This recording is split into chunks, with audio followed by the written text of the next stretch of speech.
California this morning over suspected health fraud, including in hospice care. Are announcing charges against 15 separate individuals who engaged in healthcare fraud, resulting in losses close to $60 million.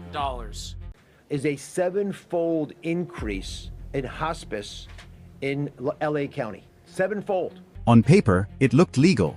Bayshore Covenant Medical Center in Miami had clean audits, polished fundraising galas, and a pain management wing that local officials had praised more than once. Then federal agents opened a locked supply room on the 7th floor and found something that didn't belong in any hospital in America. Shelves of pill bottles with legitimate labels, counterfeit batch inserts, and a second barcode system hidden behind the real one. That was the moment the case stopped looking like theft. That was the moment it started looking like infrastructure. By sunrise, FBI agents were inside the executive offices, ICE HSI teams were moving through employee housing records, DEA diversion investigators were sealing the pharmacy, and armored vehicles were hauling out evidence. Before the day was over, 21 nurses and one hospital director were under arrest, and investigators believed they had just cracked open a fake painkiller network tied to at least $150 million in cash, assets, shell companies, and controlled substances. But the raid in Miami didn't begin with a tip about drugs. It began with a pattern no one could explain. For nearly a year, patients across Miami-Dade were filing the kind of complaints hospitals usually brush off as confusion. Pain medication wasn't working. Refill histories looked wrong. Some patients were showing up in emergency rooms with withdrawal symptoms even though their charts said they had been medicated correctly. Others tested positive for substances they were never prescribed. At first, nothing connected cleanly. A post-op patient in Kendall. A hospice patient in Coral Gables. A construction worker in Hialeah who collapsed after taking what he believed was oxycodone purchased from a friend. Separate lives. Separate neighborhoods. Separate systems.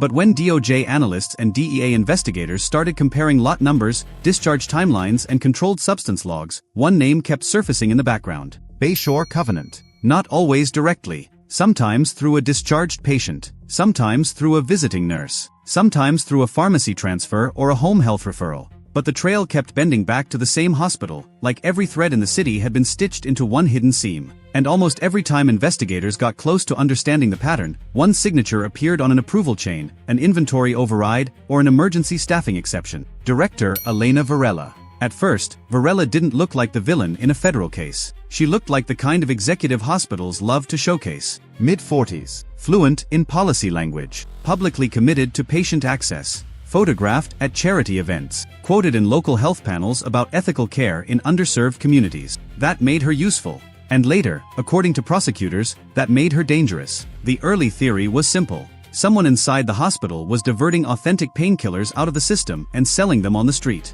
Hospitals have seen that before. One corrupt nurse. One compromised pharmacist. A handful of forged logs. Bad but familiar. The problem was scale. The numbers didn't fit a side hustle. Drug loss reports had been manipulated so precisely that entire inventory gaps disappeared into software adjustments, emergency waste entries, and overnight unit transfers. Medication that should have triggered federal reporting thresholds was somehow being explained away in tiny fragments across multiple departments. Whoever built it understood medicine. But they also understood audits. That's when the FBI joined what had started as a DEA diversion inquiry. Financial analysts began tracing payroll anomalies, overtime spikes, and vendor relationships. Suddenly, this wasn't just about pills. It was about money moving through staffing agencies, medical transport firms, courier contracts, and consulting companies registered in Miami, Doral, and 2 addresses linked to strip mall offices that didn't appear to do any real business at all. Then ICHSI found the immigration angle. Several employees listed in internal staffing rosters had identity records that didn't line up.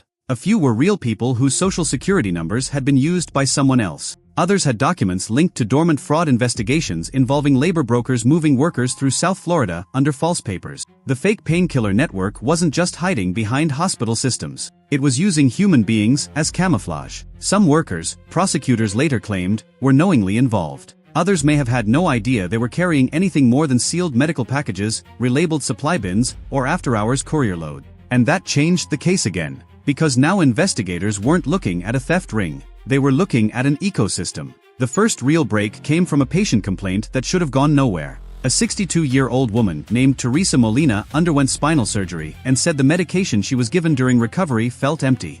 That sounds subjective. It usually is. But a night shift nurse quietly flagged something else. The automated dispensing cabinet showed the correct medication had been removed, yet the tamper seal on the administered vial looked microscopically different from the rest in the batch. That detail sat buried for weeks. Then a lab test confirmed residue inconsistencies. Not every vial was fake. That would have been easier to catch. Instead, certain high-demand units appeared to receive carefully blended substitution lots, just enough authentic product to pass spot checks, mixed with diverted supply and counterfeit replacements entering through a shadow pipeline investigators still couldn't fully see. Imagine how bold that is. A hospital isn't just a place with medicine. It's a place with trust pre-installed. White coats. Electronic records, sterile packaging, chain of custody language. If you can hide inside that machinery, you don't need to convince people on the street. The institution does it for you. And that may be why the network lasted as long as it did.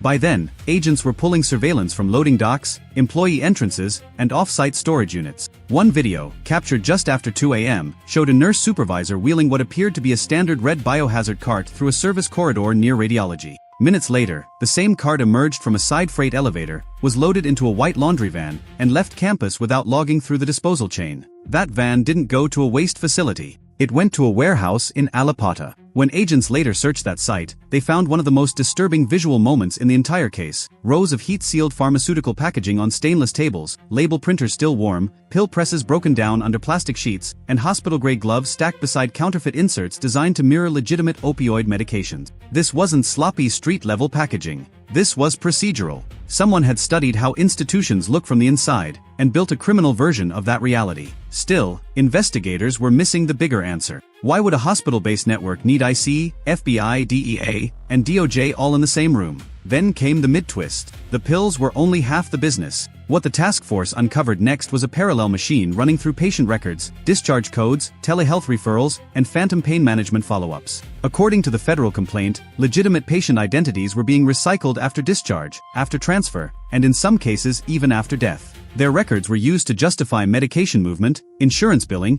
and digital prescription histories that fed outside clinics and cooperating pharmacies. That meant the network wasn't merely selling fake painkillers. It was manufacturing paper patients. And paper patients can do almost anything. They can justify controlled substance orders. They can trigger insurance reimbursements. They can create prescription trails that make a legal inventory look medically necessary. They can move millions without anyone seeing a hand-to-hand sale. That is when the case exploded from a Miami hospital scandal into a federal conspiracy. The Southern District of Florida began coordinating asset freezes. Search warrants expanded into Hialeah clinics, a Doral logistics office, 2 home health agencies, and a billing consultancy in Brickell that investigators allege functioned as a laundering hub. Some of the money moved through luxury purchases, boats, condos, designer watches. But a surprising amount moved through things that looked boring on purpose: staffing invoices, freight charges, software licensing fees, short-term lease agreements, and community outreach grants. Clean-looking lines on dirty books. One prosecutor would later describe the scheme as a narcotics operation wearing a healthcare badge. And once that picture came into focus, the human damage became impossible to ignore. There was Marcus Bell, a 28-year-old warehouse worker from Little Havana who bought what he thought were prescription painkillers after a shoulder injury. His family believed he was using street pills. Investigators later traced one batch code linked to his death back to packaging materials seized from the Alapata warehouse and a diverted inventory trail connected to Bayshore Covenant. Then there was Teresa Molina, whose surgical recovery spiraled because the medication documented in her chart didn't match what entered her bloodstream. She survived. But she became one of the earliest patients whose case helped investigators prove the substitutions weren't accidental, isolated, or clerical. Those stories mattered because they shattered the defense the network had quietly relied on. Error. Confusion. System overload. Once real people started lining up behind the data, the numbers stopped looking abstract. But the raid still hadn't happened yet. The task force wanted the whole thing, not just fragments. They didn't want one nurse caught with a box. They wanted the architecture, the communications, the money, and the chain of command. So they waited. They ran controlled surveillance on suspected couriers. They tracked encrypted messaging patterns across devices that were only turned on near the hospital campus and certain off-site storage units. They subpoenaed badge swipe logs and compared them against dispensing records, camera footage, payroll spikes, and vehicle registrations. And the more they looked, the more impossible it became to believe Elena Varela didn't know. She was positioned at every pressure point. Emergency staffing approvals, vendor escalations, internal compliance responses, pharmacy remediation memos, building access exceptions. Anytime a discrepancy threatened to become visible, her office had the power to redefine it as routine. That's what made her the anchor. Not because she touched every pill, But because, according to prosecutors, she built the conditions where every pill could disappear. Then came the insider. 3 weeks before the raid, an employee in hospital compliance, never publicly identified in the story world of this case, agreed to cooperate after agents confronted them with message logs and deletion records. Investigators believed they were not the mastermind, but they were close enough to hear things no outsider could. What they described changed everything. There was, allegedly, a hidden record space behind a movable storage wall near Central Supply, used not for long-term document retention but for temporary reconciliation. In plain language, when the real numbers and the fake numbers drifted too far apart, that room was where the system was patched. When agents finally entered it during the raid, they found the third major cinematic shock of the case. A wall panel slid back. Inside was a narrow room lit by cold fluorescent strips, with 2 server racks humming beside locked carts of archived labels, pre-signed transfer sheets, blank physician order templates, and handwritten ledgers converting patient initials into shipment codes. Not a movie-style bunker. Something worse. Something administrative. That detail is what makes stories like this feel so unsettling. Not the guns. Not the handcuffs. Not even the money. It's the paperwork. The idea that ruin can be organized in spreadsheets, filed in binders, and approved in a tone that sounds professional. At 5:06 a.m. on raid day, teams moved simultaneously on the hospital, the warehouse, the Doral office, and 3 residences. Aerial footage later showed black SUVs stacking outside the employee garage while agents in marked vests flooded the service corridors before most patients were awake. One nurse allegedly tried to dump phones into a Sharps container. Another locked herself in a medication room until agents breached the door. A records manager was stopped in the parking structure with 2 encrypted drives taped inside a lunch cooler. And Elena Varela? According to the arrest narrative, she was found in her office wearing scrubs under a blazer, as if she had planned to look operational and untouchable at the same time. Investigators say she asked for a lawyer before the first evidence cart left her floor. By the end of the operation, 21 nurses and Varela were charged across a matrix of allegations that included controlled substance conspiracy, healthcare fraud, wire fraud, identity fraud, money laundering, and obstruction. Federal seizure teams moved on bank accounts, vehicles, a waterfront condo, 2 commercial properties, cash reserves, crypto wallets, and luxury assets tied to nominee names and shell entities. The total value authorities announced, roughly $150 million.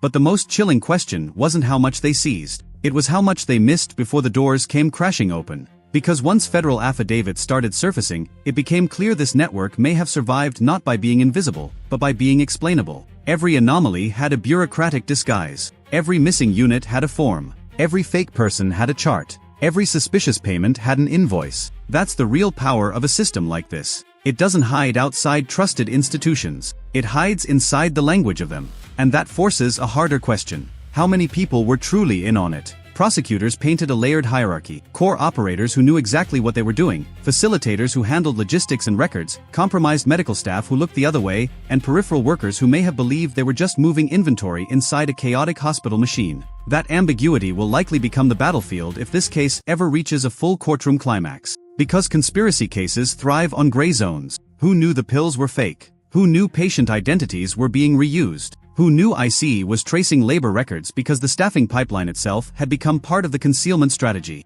And who told themselves it was all temporary, all survivable, all normal, right up until the morning the elevators opened and federal agents stepped out? By the final week before arrests, investigators believed the network was already adapting. Some batch activity had shifted. Certain message chains went dark. One shell company was abruptly dissolved. Someone knew pressure was building. Which means the raid may not have stopped a machine at full speed. It may have hit its seconds before it disappeared. And that's why this story lingers. Not because 21 nurses and 1 director were arrested. Not because $150 million was seized. Not even because a Miami hospital allegedly became the front line of a fake painkiller network. It lingers because institutions are built on assumption. We assume the bottle matches the label. We assume the chart matches the patient. We assume the person signing the override is protecting the system, not hollowing it out from the center. In this case, those assumptions became inventory, and inventory became profit. By the time the public saw the headlines, the real story had already unfolded in silence, in edited logs, fake names, night shift transfers, sealed carts, quiet withdrawals, and forms no one thought to read twice. That is what made the network powerful.